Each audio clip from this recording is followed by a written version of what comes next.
오늘의 말씀은 한 단계를 높이라. 조금 더 한 글자를 더 추가한다면 한 단계를 더 높이라. 더 높이라. 오늘도 하나님의 말씀을 듣고 큰 은혜 받는 여러분 되시기를 축복합니다. 성장하는 데에는 단계가 있습니다. 유아기, 유년기, 소년기, 청소년기, 청년기, 중년기, 장년기, 노년기 이렇게 단계가 있습니다. 이렇게 단계를 거쳐야 정상적인 사람이 되는 것입니다. 어떤 다큐멘터리에 이런 내용을 봤습니다. 20대 청년이 대학 졸업을 하고 군대 갔다 오고 그리고 취업문을 두드렸는데 취업이 되지 않습니다. 절망한 이 청년은 아무도 만나고 싶지 않습니다. 그래서 이제 소위 말하는 요즘 은둔 청년이 되었습니다. 이렇게 20대부터 은둔 청년이 되었는데 이제 이 방송국의 PD가 30년 후에 그 집을 다시 찾아갔습니다. 이제 그 20대 은둔 청년이 50대가 되었습니다. 50대가 되어도 여전히 그 사람은 방 밖을 나오지 않았습니다. 청년 은둔 청년에서 중년 은둔 청년이 된 것입니다. 그에게는 인생이 멈추고 시간이 멈춰진 것입니다. 다른 사람들은 다 제대로 코스를 밟아서 취업을 하고 가정을 갖고 아이를 키우고 정상적인 어른이 되었지만 그 사람은 20대에 머물고 있고 시간이 머물고 있었던 것입니다. 그것을 매일 보던 어머니는 날마다 눈물을 흘리며 있었던 것입니다. 참으로 가슴이 아픈 그런 내용이었습니다. 우리 구원에는 단계가 있습니다. 이것을 신학적으로 구원의 서정이라고 하는 것입니다. 이제 구원을 받기까지 총 구원의 서정 9단계를 거쳐야 하는데 그 9단계는 소명, 중생, 회개, 신앙, 칭의, 입양, 성화, 견인, 영화 이 9단계를 거쳐야 비로소 천국 가는 구원을 얻게 되는 것입니다. 먼저 1단계는 소명의 단계인 것입니다. 이것은 하나님께서 성령으로 말미암아 복음 전하는 자를 나에게 보내주셔서 복음을 듣게 하고 은혜를 받게 하는 단계인 것입니다. 이것은 하나님께서 우리를 천국 백성으로 부르시는 콜릭인 것입니다. 두 번째 단계는 중생인 것입니다. 복음을 들은 자가 비로소 하나님을 인식하고 깨닫게 되고 성령께서 우리 속에서 영적인 새로운 생명이 탄생하도록 만들어 주시는 것입니다. 이것이 소위 본 어게인, 거듭남이 되는 것입니다. 세 번째는 회개의 단계인 것입니다.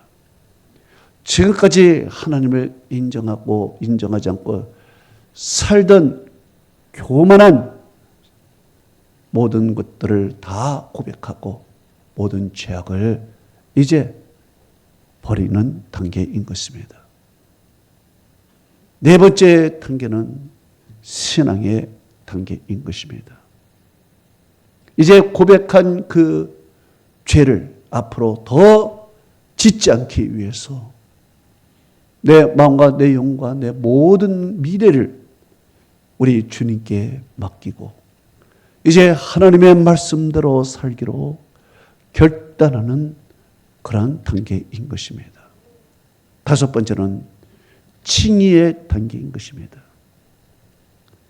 하나님께서 우리 죄가 예수 그리스도의 보혈로 다 없어졌고 하나님 앞에서 우리가 죄가 없는 의인됨을 선포해 주시는 것입니다.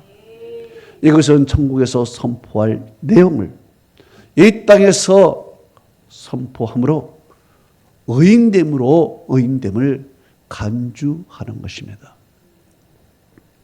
여섯 번째는 입양의 단계인 것입니다. 하나님께서 법적으로 우리를 하나님의 자녀로 받아주셨고 우리는 하나님을 아버지라 부르는 단계인 것입니다. 그리고 일곱 번째는 성화의 단계인 것입니다. 우리 속에 나쁜 성품들을 이제 다 버리게 하시고 하나님의 새로운 성품을 우리 속에 두어서 거룩한 사람으로 만들어 가는 것입니다. 여덟 번째는 성도의 견인인 것입니다. 성령께서는 우리를 버리지 아니하시고 끝까지 책임을 져서 구원의 완성을 향하여 가게 해 주신다는 것입니다. 마지막 아홉 번째 단계는 영화의 단계인 것입니다. 성도가 죽을 때 성도의 영혼은 이제 이 세상의 죄에서 완전히 벗어나서 완전한 거룩하고 영화로운 상태가 된다는 것입니다. 이것이 마지막 구원의 최종 단계인 것입니다. 이렇게 아홉 단계를 거치는 거예요. 어느 한 단계에 머물러 있으면 안 되는 것입니다. 한 단계 한 단계 올라가야 하는 것입니다. 우리 인생은 반드시 죽습니다. 죽는 날이 영화롭게 되는 날입니다. 죽는 날이 아홉 단계 영화롭게 되는 날이에요. 그렇기 때문에 우리는 죽기 전에 이미 8개의 단계에 올라와 있어야 됩니다. 그래야 죽을 때 9단계로 바로 들어가게 되는 것입니다. 8단계가 무엇입니까? 성도의 견인인 것입니다. 이것은 마치 견인차가 고장난 차를 견인하는 것과 똑같은 것입니다.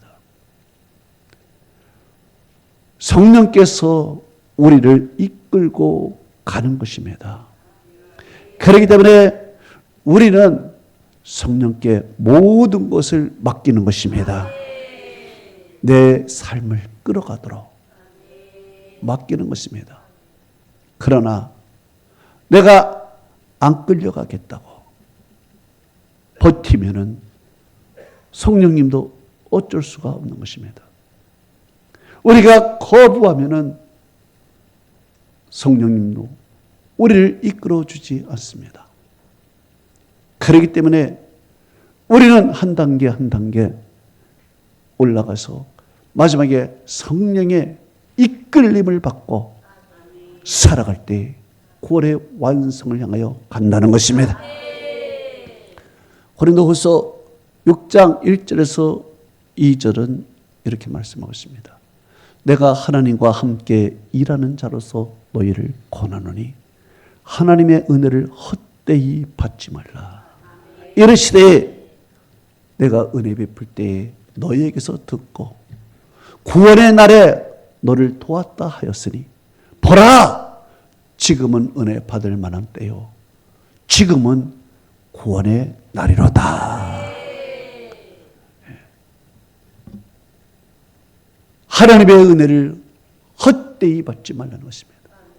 하나님은 우리를 한 단계 한 단계 우리를 진행시켜 주셔서 우리를 구원의 완성까지 가게 해 주신다는 것입니다.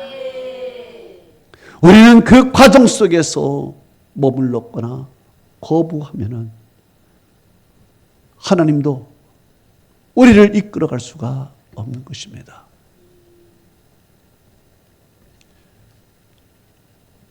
구원의 날에 너를 도왔다 했습니다. 우리를 구원받기 위해서 하나님께서는 한 단계 한 단계 우리를 옮겨주십니다. 구원 안 받겠다고 버티면은 구원을 못 받는 것입니다. 나는 이 세상이 좋아서 이 세상에 머물러 있겠다 하면은 우리는 구원을 받을 수가 없는 것입니다. 왜냐하면은 하나님은 우리에게 자유의지를 주었기 때문에 그렇습니다.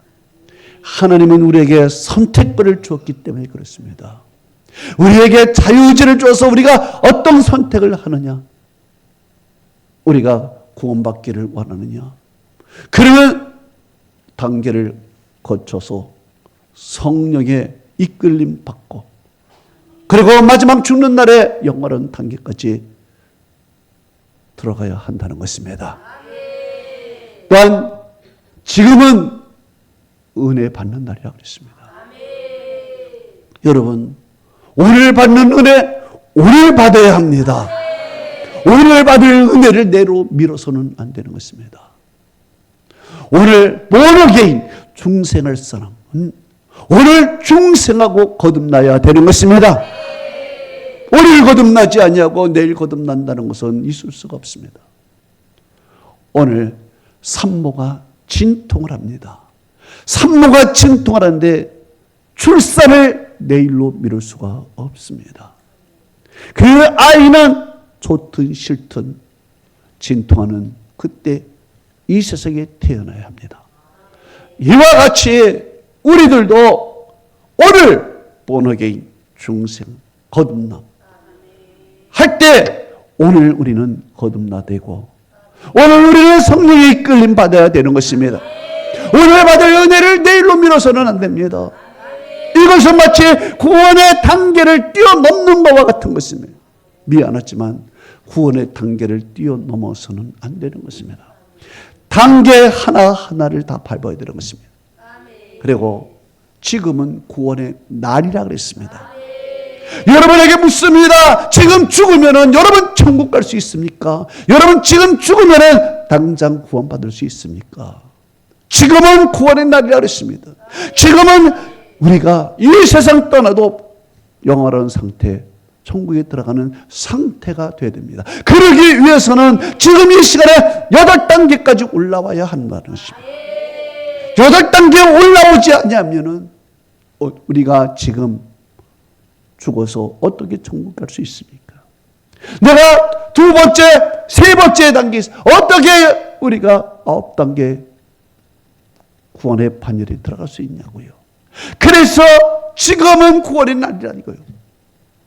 지금은 구원의 날이기 때문에 항상 나는 오늘 죽어도 천국 갈 수 있다라는 그런 단계를 오늘 거쳐서 8단계 성도의 견인 성령께 나의 몸과 마음을 온전히 맡겨서 살아갈 때 비로소 오늘 죽어도 내 영혼이 이 세상 죄악에서 완전히 자유하고 완전히 거룩하고 영원한 상태의 주님 나라에 들어가게 된다는 것입니다.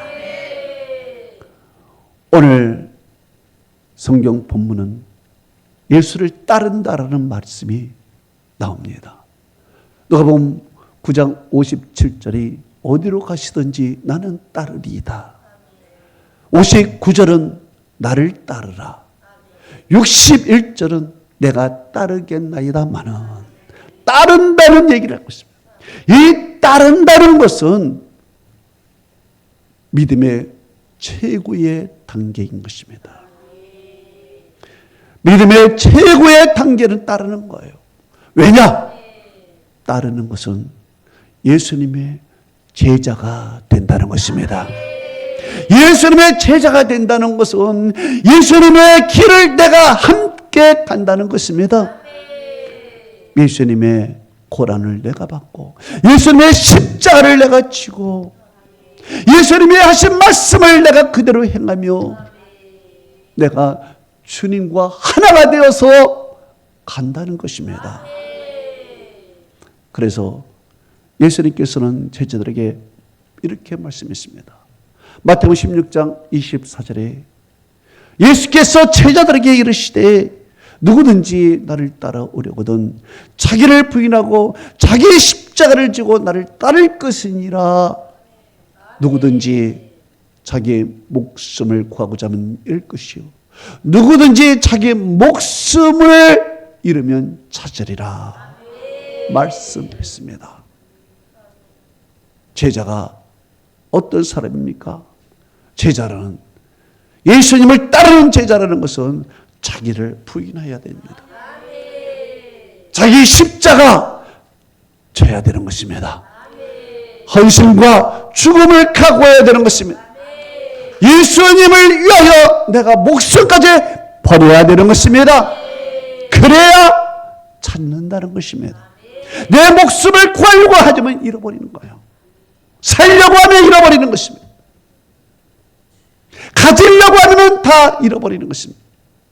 그러나 내가 예수를 위하여 내 목숨을 바치고 내 모든 것을 주님께서 다시 찾아주신다는 것입니다. 제자들은 예수님께서 이 말씀을 제자들에게 했습니다. 예수께서 제자들에게 이르시되, 그래요. 제자들은 어떤 사람이었습니까? 처음에는 예수님을 따르지 않는 사람이었습니다. 그러나 예수님께서 부르신 것입니다. 콜링한 것입니다. 나를 따르라 했습니다. 따르다 보니까 이분이 하나님의 아들임을 알게 되고 따르다 보니까 내가 부족한 것을 깨닫게 된 것입니다. 여러분, 베드로를 보십시오. 베드로가 어떻게 처음에 예수님을 만났습니까? 요한복음 1장 41절에 형제 안드레의 전도를 받고 예수님의 처음 만나게 되는 것입니다. 두 번째 만남은 갈릴리 바다에서 만나게 됩니다. 그런데 갈릴리 바다에서 예수님을 만났을 때 그는 이 세상의 일 때문에 정신이 없었습니다. 예수님에게 관심도 없었습니다. 밤새도록 물고기를 잡았는데 물고기 한 마리 잡지 못했습니다. 밤새도록 일을 했는데 돈 한 푼 벌지 못하고 온 것입니다. 얼마나 낙심하고 허탈하겠습니까? 그래서 그는 빈배를 몰고 와서 육지에 대고 그저 빈 그물을 챙기고 내일을 기약하고 있었습니다. 그때 베드로 저 곁에서 군중들이 웅성웅성거리고 있었고 거기에서 예수님께서 설교를 하고 계셨습니다. 많은 사람들은 그 은혜를 받고 있지만 이 세상에 허무하고 허탈한 베드로는 말씀도 들리지 않냐고 은혜도 받지 못했습니다. 그때 예수님께서 베드로에게 가까이 오셨습니다. 그리고 베드로의 배에 올라타셨습니다. 그리고 베드로에게 말씀했습니다. 여기서 조금 띄워라. 그러니 어저께 만난 예수님, 안면이 있는 예수님이 부탁하시니까 피곤하지만 여기서 조금 띄우라 하니까 아유 그래 뭐 한 10분이면 되겠지 하면서 배에 같이 올라타서 배를 육지에서 조금 띄웠습니다. 그리고 배에서 예수님께서 해변에 서 있는 군중들을 향하여 설교 말씀을 계속하고 있었습니다. 그 설교 말씀을 하실 때 베드로는 예수님 바로 앞에 배에 앉아 있었지요. 아무리 피곤해도 가까이서 하시는 말씀이니까 들려왔습니다. 들려오는 소리를 들으니까 위로가 되고 은혜가 되는 말씀이었습니다.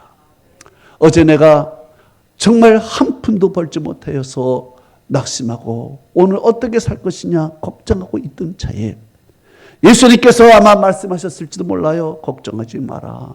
뭐 여러 가지 말씀하셨는데 그 말씀 중에 하나가 다 은혜가 됐는지 그래도 은혜를 받았어요. 은혜 받은 베드로를 보고 예수님이 말씀했습니다. 베드로야, 조금 더 깊은 데로 가자 그랬습니다. 깊은 데로 가서 그물을 내려라 말씀했습니다. 베드로는 생각했습니다. 저 깊은데 어저께 내가 다 훑어본 것입니다. 한 말이 없어서 얕은데 깊은데 중간 다 훑어봤습니다. 속으로 그렇게 이야기했을 것입니다. 그러나 은혜 받은 베드로는 주님께 말씀했습니다. 내가 밤이 새도록 수고하였으되 잡은 것이 없지만은 말씀에 의지하여 내가 그물을 내리리다 그랬습니다. 그래요. 내 경험으로는 안 됩니다. 내 경험으로는 헛된 것입니다. 내가 해봤습니다. 그러나 내 경험을 내려놓겠습니다. 내 생각을 내려놓겠습니다. 말씀에 의지하여 그물을 내리리다 하고 말씀에 의지해서 그물을 쫙 내렸습니다. 그물을 쫙 내렸더니 갑자기 소리가 그냥 막 사방으로 내리면서 물고기가 그물에 막 채워지기 시작하는 것입니다. 깜짝 놀랐어요. 그러면서 성경은 그물이 찢어졌다 그랬어요. 얼마나 많은 고기가 잡았는지 아마 이 물고기 그물은 아마 100마리밖에 못 잡는 정도의 그물이었을 것입니다. 그러나 이 물고기 한 500마리 들어왔을까?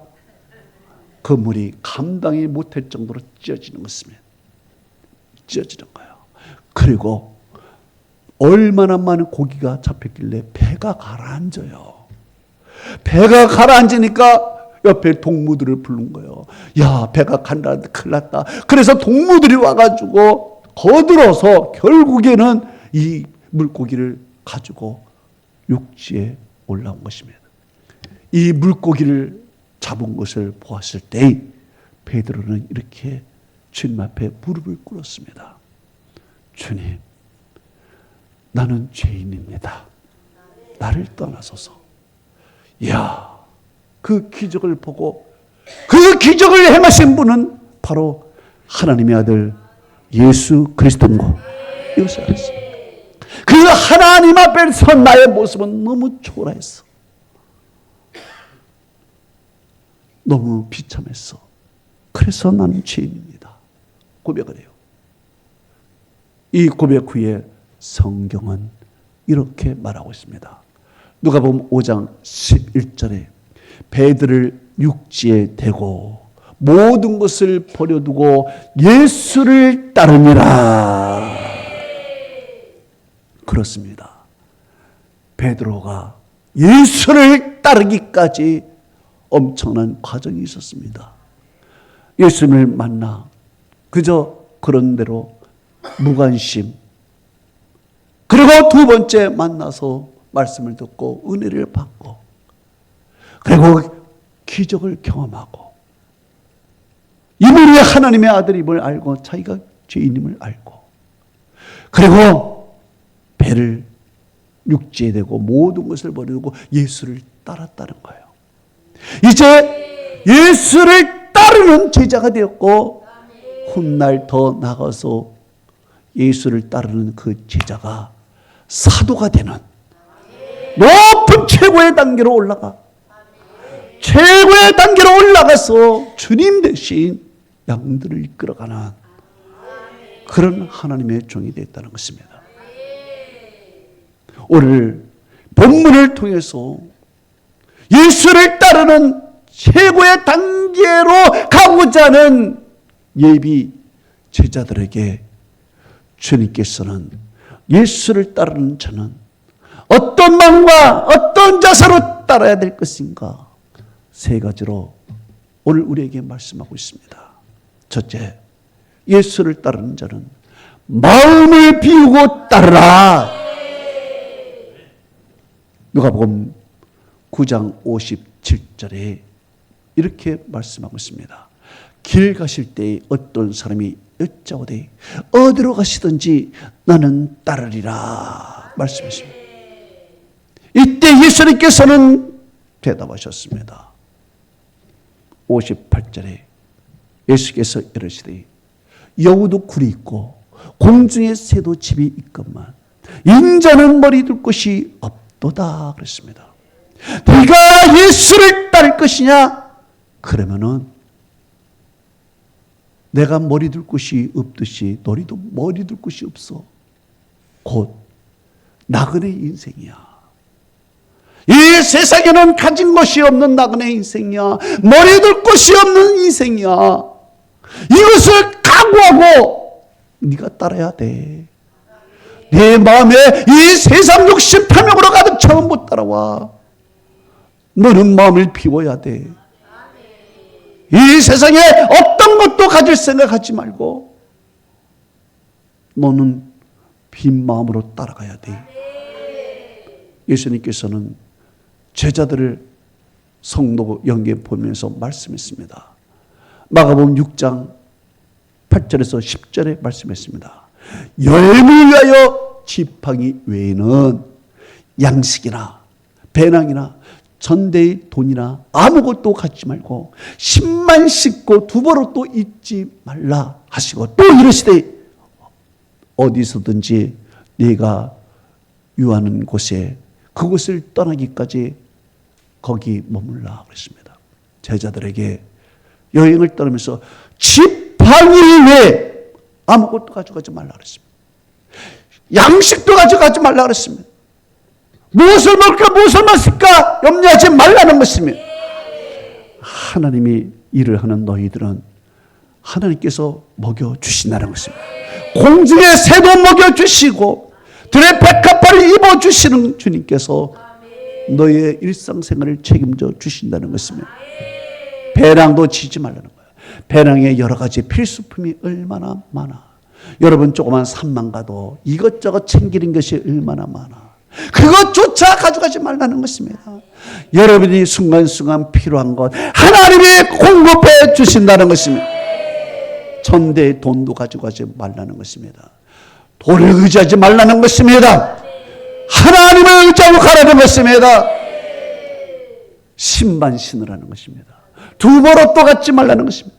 여러분 이스라엘 백성들이 40년 광야 생활하면서 단지 신발 하나와 옷 한 벌로 견뎠습니다. 그렇지만 성경에 신발이 헤어지지 않냐고 옷이 헤어지지 않게 주님께서 특별히 은혜 베풀어 주셨습니다. 이렇게 하나님이 모든 생활을 책임져 주시니 너희는 마음을 비우라는 거예요. 마음을 비우.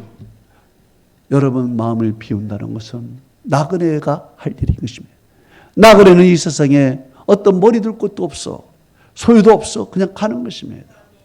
여러분 제자들이 주님께서는 이런 삶을 살라고 했습니다. 베드로가 무엇을 버렸습니까? 베드로가 물고기를 버렸어요. 첫째로 물고기를 버렸어요. 여러분 이 물고기를 위해서 밤이 새도록 수고하였어요. 이 물고기를 잡기 위해서 마음을 거기다 쏟았어요. 물고기를 잡지 못하여 허탈하고 괴로웠었어요. 이 물고기는 그에게 굉장히 중요한 거 아니겠습니까? 그날 생활이 아니겠습니까? 그런데 물고기를 많이 잡았어요. 그물이 찢어지도록 배가 가라앉도록 얼마나 많은 물고기를 잡았을까? 이게 뭐야? 다 돈이야. 이걸 갖고 시장에 내달파면은 소위 말하는 떼돈을 벌 수가 있는 거예요. 그런데 그는 그것을 버려두고 떠나요. 두 번째 뭐를 버렸습니까? 배를 버려두었어. 여러분 배는요 어부에게 큰 재산입니다. 배 하나만 가져도 부자인 것입니다. 그런데 이 배를 버려두었어요. 이 배를 보는 순간 나는 내일 또 물고기를 잡고 싶을 거예요. 예수님을 따르지 않냐고 또 물고기를 잡으러 나갈 거예요. 그래서 그는 나는 탐욕의 사람이다. 욕심의 사람이다. 나는 죄인으로서이다. 고백을 한 것입니다. 그리고 과감하게 배를 버려둬요. 과감하게 배를 버려도 내 배낭을 버려두고 양식과 전대도를 버려두듯이 배도 다 버려두는 것입니다. 그리고 예수를 따라가니까 예수님께서 무엇으로 만들어 주셨습니까? 물고기 잡는 어부에서 사람을 낚는 어부가 되게 해 주셨습니다. 수많은 사람으로부터 존경을 받았고 수많은 사람으로부터 그 아름다운 교훈을 주며 하나님의 나라를 전파하는 훌륭한 인물이 되었다는 것입니다. 여러분, 사도 바울은 예수님을 만나고 나서 다 버렸어. 마음을 비워버린 것입니다. 성경은 이렇게 말하고 있습니다. 빌립보서 3장 8절에서 9절에 그를 위하여 내가 모든 것을 잃어버리고 배설물로 여김은 그리스도를 얻고 그 안에서 발견되려 함이니. 그리스도를 얻으니까요, 내 명예, 학벌, 물질, 심지어 가문, 세상에 대한 출세의 욕망까지 싹 버린 것입니다. 싹 버리고 마음을 깨끗이 비우니까 그 안에 무엇으로 채워집니까? 하나님의 성령으로 충만하게 채워지는 것이고, 기쁨이 채워지는 것이고, 감사가 채워지는 것이고, 하나님의 말씀으로 채워지는 것입니다. 성경은 이렇게 말하고 있습니다. 마태복음 5장 3절에 심령이 가난한 자는 복이 있나니 천국이 그들의 것이며, 심령이 가난하다는 것은 마음을 비웠다는 것입니다. 마음을 비운 그곳에 천국이 임하는 것입니다. 천국이 임하여. 할렐루야. 놀라운 거예요. 두 번째는 예수를 따르는 자는 우선순위를 하나님께 두라는 것입니다. 누가복음 9장 59절에 나를 따르라 하시니 그가 이르시되 나로 먼저 가서 내 아버지를 장사하게 허락하옵소서. 61절은 뭐라고 그랬습니까? 내가 주를 따르겠나이다마는 먼저 내 가족을 작별하게 허락하소서 그랬습니다. 여러분, 나를 따르라 했더니 이 사람들이 먼저 내 아버지를 장사하고 따르겠습니다. 예수님을 따르겠습니다마는 집에 가서 내 가족을 먼저 작별히 인사하고 따르겠습니다 라고 했어요. 그런데 예수님께서 말씀했습니다. No, 안 돼. 여러분, 이게 무슨 말씀입니까? 아버지가 오늘 돌아가셨는데 오늘 아버지를 먼저 장사하는 것이 당연한 도리가 아니겠습니까? 도덕과 윤리적으로 당연한 거 아니겠습니까? 이제 가족과 헤어지는데 작별 인사하고 가는 것이 당연한 거 아니겠습니까? 그런데 예수님께서는 안 된다 그래요. 이게 무슨 말씀입니까? 예수님께서는 이 말씀을 통하여 우리에게 우선순위가 무엇인가를 깨닫게 해주고 있습니다. 우선순위가. 자, 아버지가 돌아가셨습니다. 내 장사하게 해달라는 거예요. 주님은 안 된다는 것입니다. 왜? 죽은 자는 끝났다는 거예요. 죽은 자는 끝난 거야. 그 육신은 끝나버린 것입니다. 더 중요한 것이 있어. 더 중요한 것이 뭐냐? 지금 살아있지만은 죽어가는 사람을 살리는 일이야. 죽은 사람은 끝나버린 거야. 그 사람은 이미 그냥 고깃덩어리에 불과한 거야. 미안하지만. 영혼도 없어. 죽은 사람은 아무것도 아니야. 그러나 사는 사람은 어떤 사람이야? 사는 사람 속에는 영혼이 있어. 이 사람은 지금 죽어가는 거예요. 내가 지금 아버지를 장사하는 동안에 이 사람 지금 죽어가. 그러니까 어떤 것이 중요하냐 이거예요. 예수님이 하시는 말씀이 그거예요. 육신이 중요하냐 영혼이 중요하냐 이거예요. 영혼이 중요하다는 거예요. 영혼이 중요하다. 이 영혼 살리는 일이 먼저라는 거예요. 이게 우선순위라는 것입니다. 우리는 이 죽은 일에 대해서, 끝난 일에 대해서 우리는 연연을 하는 거예요. 여러분, 부모가 돌아가셨어요. 3년살이 한다고 해서, 심효살이 3년살이 한다고 해서 그게 효도입니까? 그런다고 부모가 살아남으십니까? 그 조상이 축복해 주십니까? 끝난 일인 것입니다. 넌, 영어로 말하면 넌이야, 넌. 더 이상 내가 할 것이 없는 것이며 여기에 우리의 시간을 쏟고 여기에 우리가 모든 것을 쏟을 수가 없어. 왜? 지금 이 죽어가는 사람이 있어요. 이게 중요한 거야. 그래서 제자라는 것은, 예수를 따르는 사람은 어떤 것이 중요하냐? 영혼 살리는 것이 중요하다. 그래서 예수님께서 60절에 말씀하고 있습니다. 죽은 자들로 죽은 자들을 장사하게 하고 너는 가서 하나님의 나라를 전파하라. 이것을 가르쳐 주기 위함인 거예요. 마지막으로 예수를 따르는 자는 미래의 소망을 두고 따른다는 것입니다. 누가복음 9장 61절에 내가 주를 따르겠나이다마는 먼저 내 가족을 작별하게 허락하소서 그랬습니다. 자,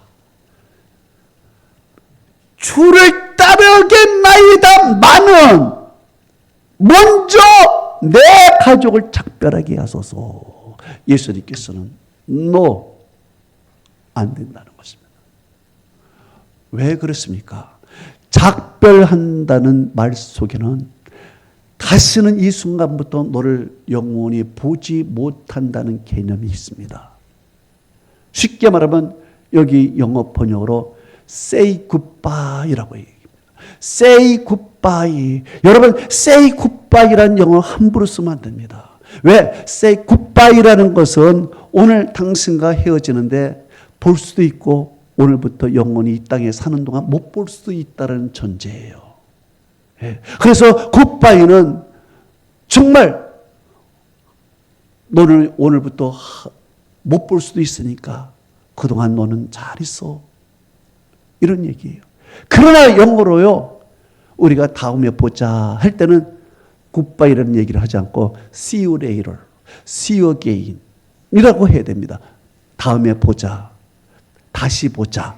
See you again. See you later. 이런 식으로 해야지. Goodbye 그러면 이제 너와 나와 이제는 안 만날 수도 있다는 개념인 것입니다. 주님께서는 여기에 말하는 것은 say goodbye예요. 여러분, 예수를 전파하러 가는 것은 생명을 살리는 일인 것입니다. 그런데 우리가 작별을 합니까? 아니에요. 우리는 주 안에서 다시 만나는 사람인 것입니다. 주 안에서 다시 만나는 사람이에요. 주 안에서 다시 만날 건데 우리가 영원히 작별 인사를 합니까? 여러분, 아이가 오늘 학교 가는데 어머니 굿바이. 이게 뭡니까? 어머니 오늘 나 못 볼 수도 있어요. 나 유괴당할 수도 있어요. 그러면 이거 얼마나 황당한 일인 것입니까? See you again. 다시 보겠습니다. 그러면 안심한 거죠. 예수님께서는 미래의 소망은 우리 다시 만나는 것이다. 우리 형제 다시 만나는 건데 뭘 작별까지 가느냐. 오늘 저녁에 다시 만날 것이고 내일 만날 것이고 아니면은 우리 주님 안에서 영원히 만날 것인데, 할렐루야. 우리는 만날 소망을 갖고 있는 것입니다. 그리고 예수님께서는 61절에 손에 쟁기를 잡고 뒤를 돌아보는 자는 하나님의 나라에 합당하지 아니하니라 그랬습니다. 손에 쟁기를 잡고 간다는 것은 미래가 불안하다는 거예요. 예수를 따르는 사람이 손에 쟁기를 잡고 간다는 것은 혹시 예수를 따르다가 내가 굶으면 어떡하지? 그때는 쟁기를 다시 해야지 한다는 것입니다.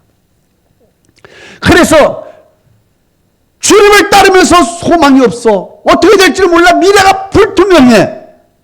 그러니까 의심이 되는 것입니다. 따르겠나이다마는 내가 그래도 혹시 손에 쟁기를 잡고서 만약을 위해서 살아가는 거예요. 여러분, 믿음이라는 것은 무슨 뜻이냐? 여기에서 저기로 완전히 무게를 옮기는 것입니다. 그러나 믿음이 아닌 것은 무게를 옮기는데 한 발만 옮기는 거야. 만약을 잘못해가지고 그러면 일로 다시 싸우게. 오늘 우리는 그러지 않은가? 두 발을 주님께 올려드려야 되는 것입니다. 손에 쟁기를 잡고 뒤를 돌아보는 것은 안 돼. 미련을 둬서는 안 돼. 하나님이 우리에게 소망을 우리에게 주신 것입니다. 쟁기를 놓으면은 하나님께서 우리에게 영원한 은혜를 베풀어 주시고 영원한 양식도 주시고 영원한 축복도 주시고 영원한 천국도 주시는 것입니다. 왜 의심하느냐? 결론을 맺으면 예수를 따른다는 것은 최고의 믿음의 단계예요. 이것은 예수의 제자가 된다는 것입니다. 예수의 제자가 된다는 것은 예수님과 함께 모든 것을 한다는 것입니다. 어떻게 따릅니까? 마음을 비워야 돼요. 마음을 비워야 예수를 따를 수 있어. 마음에 세상 것으로 가득하면 따를 수가 없어. 우리 현대인들이 너무 세상 것에 너무 가득해버려. 너무 가득하기 때문에 마음을 비우지 못하고 항상 욕심과 탐욕으로 젖어 있어. 모든 기도 제목도 욕심과 탐욕이야. 이 세상의 물질과 이 세상의 명예와 이 세상 것을 구하는 거야. 그의 나라와 그의 하늘을 구해야 되는 것인데 말이야. 마음을 비우지 못하니 예수를 따라가지 못해. 예수님의 축복은 받고 싶어도 고난은 받기 싫어. 부활은 하고 싶어도 십자가는 지고 싶지를 않는 거야. 십자가 없는 부활이 어디 있냐 이거요. 또한 예수를 따를 때는요, 우선순위를 주님께 둬야 되는 것입니다. 우리는 죽은 것에 연연을 해. 안 되는 것에 연연을 하고, 이 세상엔 어떤 거냐? 죽은 거예요. 왜 죽었냐? 언젠가 종말이 될 거예요. 언젠가 끝날 거예요. 우리가 이 세상에 뭘 연연하냐? 죽을 거예요. 영원한 것에 우리는 관심을 둬야 되는 것입니다. 영원한 세상에 생명, 영생에 대한 관심을 둬야 되지. 죽을 이 썩을 육신을 위하여 우리가 살아가느냐 말이요. 세 번째는요, 소망을 두고 살아가야 되는 것입니다. 예수를 따르는 것은 미래가 보장된 것입니다. 천국이 보장된 거예요. 의심하고 쟁기를 잡고 행하면서 머뭇머뭇거려서는 안 된다는 것입니다. 과감하게 쟁기를 버려두고 예수를 따를 때 주님께서 우리의 인생을 책임져 주시는 것입니다. 구원의 서정 9단계가 있듯이 우리의 믿음의 단계도 있어서 마지막 단계는 예수를 따르는 단계. 이 단계를 가는 여러분 되시기를 주님의 이름으로 축복합니다. 할렐루야. 우리 하나님께 영광의 박수 크게 돌립니다. 아멘.